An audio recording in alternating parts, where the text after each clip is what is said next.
Olá, o programa Gente em Destaque da TV Câmara Jacareí conversa hoje com o radialista Antônio Jordão. Muito obrigado pela sua presença e por ter aceitado o nosso convite.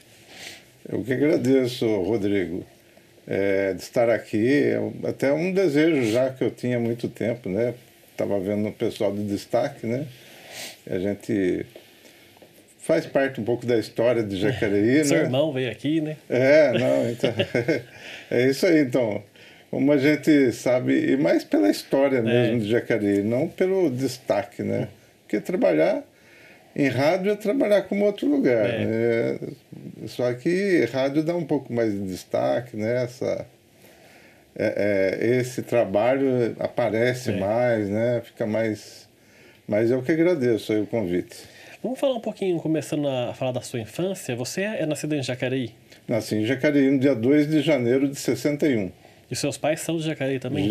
Meu pai é de São José dos Campos, minha mãe de Jacareí, família tradicional de Jacareí. E o que você lembra da sua infância? Como é que era essa cidade nos anos 60? Como é que era o Jacareí?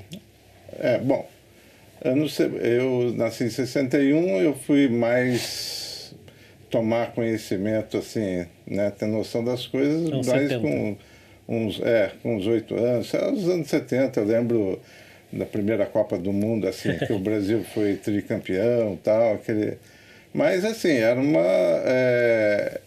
um tempo assim simples, né? Porque a gente não tinha televisão, né? Tinha rádio, né? E esse tempo era um tempo muito bom, porque aquele tempo que você empinava pipa. Eu morava ali na Siqueira Campos. Na verdade, eu nasci na rua que eu moro hoje, na rua Juca Azevedo, mas depois minha família mudou para Siqueira Campos e ali foi a minha infância. Então, na Avenida da Siqueira Campos, ali perto do Cine Avenida, que não é mais cinema, mas eu lembro quando construiu o Cine Avenida, e ali tudo era muito terreno vazio por ali, então era jogar, né, bola de gude, aquelas coisas todas, né, de criança. Uma época em que a Siqueira Campos não era asfaltada ainda, né? Não, eu lembro que foi, acho que na administração do Malaquias, que foi asfaltado lá, e das obras, eu via aqueles tratores trabalhando, fazia o brinquedinho de trator, né? A gente curtia tudo aquilo, o cheiro... É engraçado, tem gente que não gosta, mas o cheiro do piche me traz uma lembrança muito boa, porque é aquele tempo que estava asfaltando ali. E a sua família é grande? Você tem muitos irmãos, além do Gilberto, né? Na verdade, são 6 irmãos, né? Assim, por parte da minha mãe e do meu pai, mas por parte do meu pai tem um do primeiro casamento dele. E tem mais um irmão que nós conhecemos depois. Né? Então, somos 6 irmãos, né? Ou éramos 6, porque um já é falecido, o Heleno, mas todos assim, mais ou menos que eu tive referência, né? Porque o Heleno fazia serviço de alto-falante na rodoviária e tal, né? E daí veio o Gilberto, daí o outro irmão, e assim eu fui me A família encaminhando. toda foi se metendo na área da comunicação, né? Exatamente, pelo menos os meninos, né? As 2 meninas não, já foram para outra área, né? Uma irmã bancária, outra trabalhou mais em hospital, tudo. E o seu início na rádio foi na adolescência, então? Isso, é o tempo que podia se registrar até como menor, né? Foi em 1977, no dia 1º de novembro de 77, que eu comecei em rádio, como operador de som. Depois eu fui para o serviço militar, né? Eu fiz 1 ano de aeronáutica e depois voltei para o rádio. E esse trabalho seu no rádio, o primeiro trabalho, você conseguiu por conta do seu irmão já estar lá? Como é que você conseguiu esse trabalho? Não, exatamente. Eu acho que o Gilberto já devia estar lá em São Paulo, mas eu tinha um outro irmão, o Luiz, que trabalhava na rádio. E daí me indicou e deu uma força. E eu acabei entrando como operador de som e daí fui ficando. E quem eram as pessoas que trabalhavam nessa época na Rádio Clube, né, que você começou?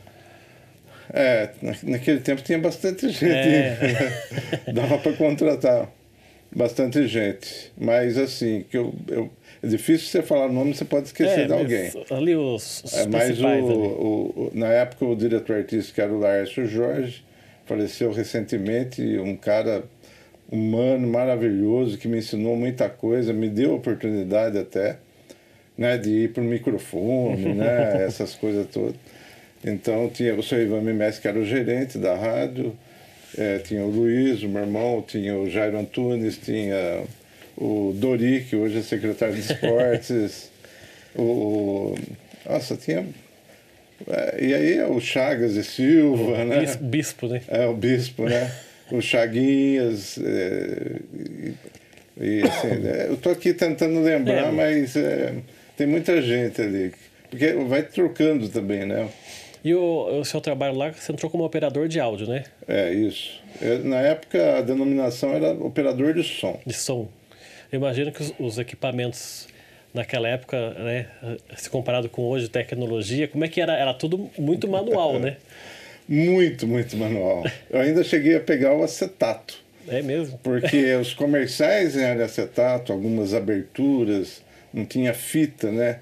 Mas aí peguei o acetato, mas já estava passando para a fitinha cassete, os comerciais. Então você tinha que voltar a fita, né? Você soltava o comercial e voltava a fita, para deixar no ponto. Depois foi... Mesa de som, então, muito precário. Né? A mesa de som tinha 2 entradas, daí você tinha que fazer ali... Tem que ser muito bom mesmo para fazer a mesa de som, para trabalhar ali, porque você tinha 2 entradas, você tinha que utilizar para o gravador, para os comerciais, para o microfone do locutor, tudo era assim, você tinha que realmente... Isso é rápido ali, né? Muito rápido, muito... Mas a gente alcança, a gente consegue ir se adaptando e chega uma hora que você faz... É igual dirigir, né? E chega uma hora que você faz automático, né? Então, e outra, você olhava para o locutor. Chega uma hora que você começa a entender o que o locutor quer, o pensamento dele, porque ele queria um fundo musical, ele queria isso, ele olhava para você, né? E você já sabia o que soltar, qual vinheta, já pelo só olhar, já conhecia, você vai se acostumando, né? Mas acontecia assim de alguma coisa dar errado? Muitas vezes. Por exemplo, o quê? Às vezes você esqueceu o microfone aberto e o locutor está reclamando lá alguma coisa, ou às vezes falando uma palavra que não deveria falar, né? Então, daí estava saindo tudo do ar. Às vezes alguém ligava, está saindo do ar e tal. Né? Então, isso tem muito. Nossa, tem... Olha, história de rádio, tem que fazer um programa de 2, 3 horas só para contar os fatos pitorescos, né? E esse era um deles, né? Esquecer o microfone aberto, né? Eu entrar com a música errada, ele anunciava uma música, você entrava com outra, e realmente... E era uma programação de muita variedade, né? Que preenchia com música, entrevista... debates, era uma programação bem diversificada. Era eclética, né? Eclética, né? A gente chamava de programação eclética, porque não tinha segmento naquele tempo. Então, o mesmo rádio que tocava música popular, o rádio que tocava orquestra, né? Entendeu? E o mesmo rádio que tinha jornalismo o tempo todo, né? E tinha sertanejo, tinha música de todo tipo, esporte, tudo, né? Tinha tudo, ele era eclético. Depois de um tempo que foi mudando para segmentos, né? E era rádio AM, né? AM. Não, AM antes, quando as FMs começaram, não tinha audiência, porque elas não tinham uma definição, uma coisa assim, era mais música clássica, orquestrada, ninguém ouvia, não tinha receptor também, né? E o AM era muito fácil de pegar, né? Então, o AM, por ele, ondas médias, né, a leitura que se faz é porque ela ultrapassa montanhas, né, porque ela vai ultrapassando montanhas. E o FM é como um guarda-chuva. Então ele tinha qualidade de som melhor, mas um direcionamento, né, mais próximo, mais com qualidade. E a AM não, porque tinha gente, aqueles malucos por rádio em outros países, gravava na fitinha cassete e mandava para a gente em outros países. É mesmo? A gente recebia a fitinha, a carta em inglês ou na língua lá que o país... dizendo que pegou. Mas é aqueles malucos que ficam com antena à noite, né? Porque a gente ouvia muito rádio do sul, do Rio, aqui, AM, então. porque as ondas vão se propagando e a gente ouvia aqui Rádio Mundial do Rio de Janeiro, essas coisas. Até influenciava no trabalho da gente, né? E era não só, como você falou, de outras cidades, outros estados, mas outros países também, né? Conseguia-se, era um pouco mais difícil, mas conseguia pegar essas captações das outras emissoras, né? Sim, então. Porque não tinha no espectro, não tinha tanta rádio. E à noite a umidade do ar fica melhor, daí você pegava as rádios de outros estados à noite, né? E tudo isso. Só que daí começou, né, a vir as FMs e mais rádios, tudo, e também daí são mais prédios e coisas que atrapalham a transmissão, né, das ondas. E esse primeiro, quando você entrou lá em 77, onde que ficava o prédio da rádio? Na rua Alfredo Schurich, 62, onde é a Casas Bahia hoje, né, que a gente fez até um documentário aí, mas ali era no segundo andar, né? Aliás, eu cheguei aí em auditório, mas quando eu tinha 8, 9 anos, né? Mas era ali mesmo? Ali mesmo, começou na Praça do Rosário, ali onde é a Associação Comercial, mas depois foi para lá. Então, eu cheguei em programa de auditório lá em cima, e o escritório da rádio era lá embaixo, né? E lá em cima, no segundo andar, era o auditório. A gente ia assistir Rancho de Violeiros, o programa Vamos Brincar, tal. Eu lembro até que o Gilberto, meu irmão, a hora que jogaram um carrinho de plástico, ele pegou, deu para mim. Aquilo, para mim, era, né, o brinquedo do momento, era um carrinho de plástico, né? Então, queria que você tem lembrança de você criança assistindo esses programas lá. Tenho. O Chagas apresentando o programa. Nunca imaginei, né? Criança, eu ia trabalhar na rádio. E nem ser gerente depois, muito menos, né? Mas eu tinha o Chagas lá, que apresentava o programa, tio Dorni, pai do Dori, né? Então tinha os programas de auditório lá e lotava, né? Aliás, a cidade toda ia lá, né? Aí grandes artistas saíram dali, né? E mesmo porque, se a gente falar em anos 60, por aí, já existia televisão, mas poucas casas tinham aparelho de TV, né? Exatamente. A gente assistia no bar da esquina ou no televizinho. Televizinho, entendeu? A gente ia lá na hora da novela e tal. Então era preto e branco e tal. Então era assim. Então o programa de auditório era... Eu falo assim, até o Chagas e Silva, né? O Chagas e Silva poderia, naquele tempo, ir para São Paulo, Rio de Janeiro, que ele seria um chacrinho, um apresentador de nome, porque ele era muito bom ali, né? Se a gente pensar um pouco, muitos radialistas de São Jacareí começaram aqui, se tornaram famosos nacionalmente, como o Darcy Reis, por exemplo. Né? Então, tive a oportunidade de trabalhar 2 anos com ele aqui, porque ele aposentou na Bandeirantes e veio para cá e ficou aqui, na verdade, dirigindo a rádio, passando também. Ali aprendi muita coisa com ele também.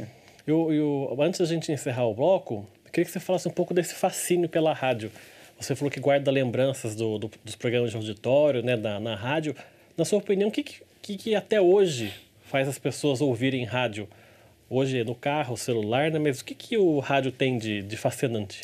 Olha, ele perdeu um pouco, porque com o rádio, é que nem você lê um livro, você imagina, né? Daí você forma aqueles personagens na sua cabeça. E o rádio também era assim, ao ponto da pessoa chegar a conhecer o locutor, aquele vozeirão no rádio. É a decepção do pessoalmente. A hora que via, é isso aí. Então, a pessoa ficava imaginando um mundo, e realmente era um mundo de emoções, mas quem estava ouvindo era bom para o imaginário dele, né? Então, isso que o rádio perdeu com a questão de hoje aparecia tudo, né? Hoje pela internet tem câmera em tudo quanto é lugar, né? Transmite tudo. Exatamente. Então era isso, por exemplo. Mas eu, desde os 8, 9 anos de idade, eu ouvia muito rádio. E teve um tempo que eu ouvia o programa Silvio Santos no rádio. Eu tinha 9 anos de idade, 8, 9 anos. Ouvia os programas sertanejos das emissoras de São Paulo, não é? Então isso foi também criando uma vontade, né? Daí meus irmãos foram para a rádio. Então isso era muito bom, ouvir e imaginar. Tá certo, a gente vai fazer então a nossa primeira pausa aqui. O Gente em Destaque volta daqui a pouco. Até já.